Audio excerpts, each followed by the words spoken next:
Tanner. Tanner. Tanner. Hey, Tanner. Hi, Tanner. buddy. Your buddies are here. Brother. Go, right above his head so when he opens his eyes, he sees you. Tanner. Look, it's here. Look. Tanner. Yeah. Tanner, brother. Tanner. Tanner. Tanner. Brother, we're here, man. We ain't going nowhere, brother. My name's Tanner Arbuthnot, and I'm a paraplegic amputee. Hey Tanner, can you open your eyes? Hey.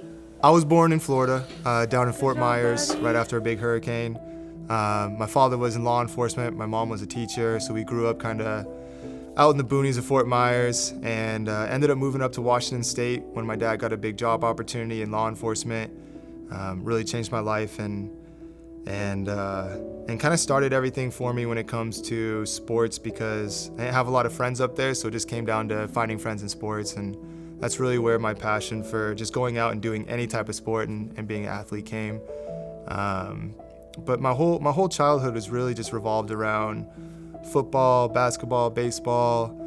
Golf didn't really become anything for me until I was in high school, but I was just an active kid.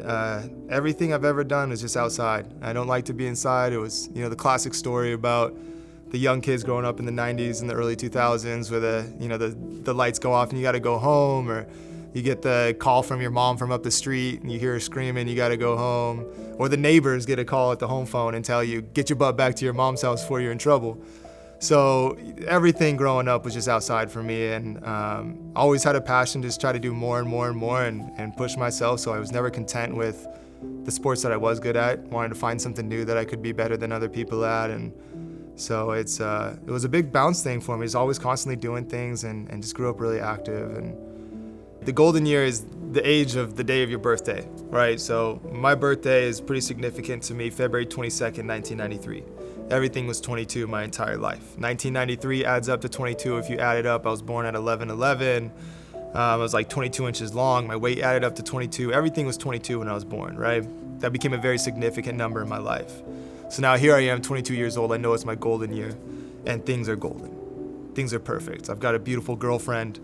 I'm living with one of my best friends in the world. I've got a bike, a dope truck, a fun little race car, a little BMW Z4 convertible that I just absolutely loved. It was so fun.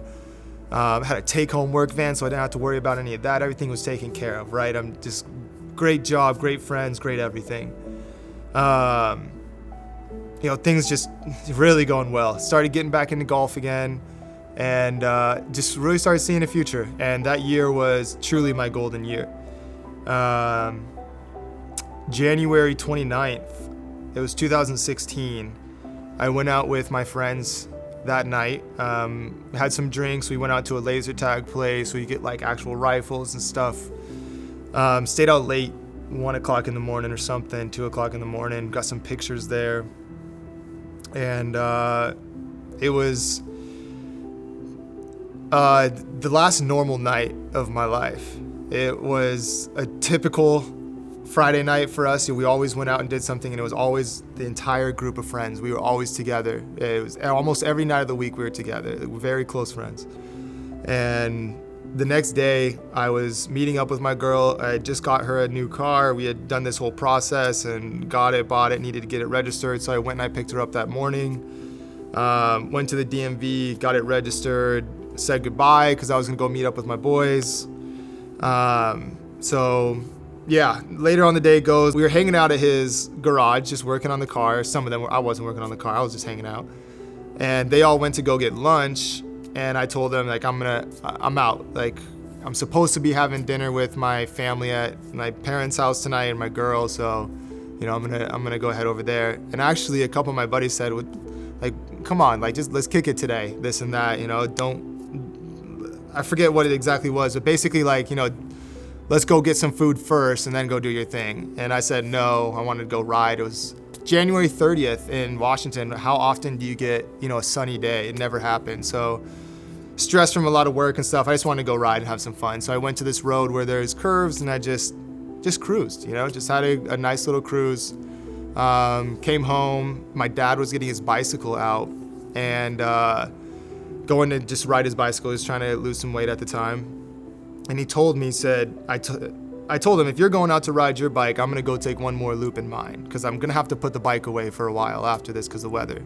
And my dad actually told me right then and there, he said, you should stay home. And I said, no, I'm going to go do one more loop if you're going to do a loop. You know, my girlfriend, Myra, my wife at the time, hadn't left the house yet. And she lived like 45 minutes away. So we both left at like the same time. I went on my loop, he went on his. And then I was coming down this road over this bridge. I actually have a Snapchat sitting on the bridge where I'm just showing the day because it's, once again, how often do you get a beautiful day on January 30th in Washington? Coming into that bridge, there was this car that was just driving weird. We actually almost hit each other when I was taking the turn in because he went, I went, stopped, he went. And so it's just kind of, I was like, whatever. We went through the intersection, went onto this road. It turned into a passing lane. I went around him. And as soon as I went around him, I went up on one arm and I was just chilling on the bike, right? Slowing down, just cruising. Just didn't want to be behind that guy. I looked over left at this house that I used to deliver pizzas to when I was like 18. Always looked at the house for some reason every time I passed it, just a memory of pulling up there. And then it went black. That was it.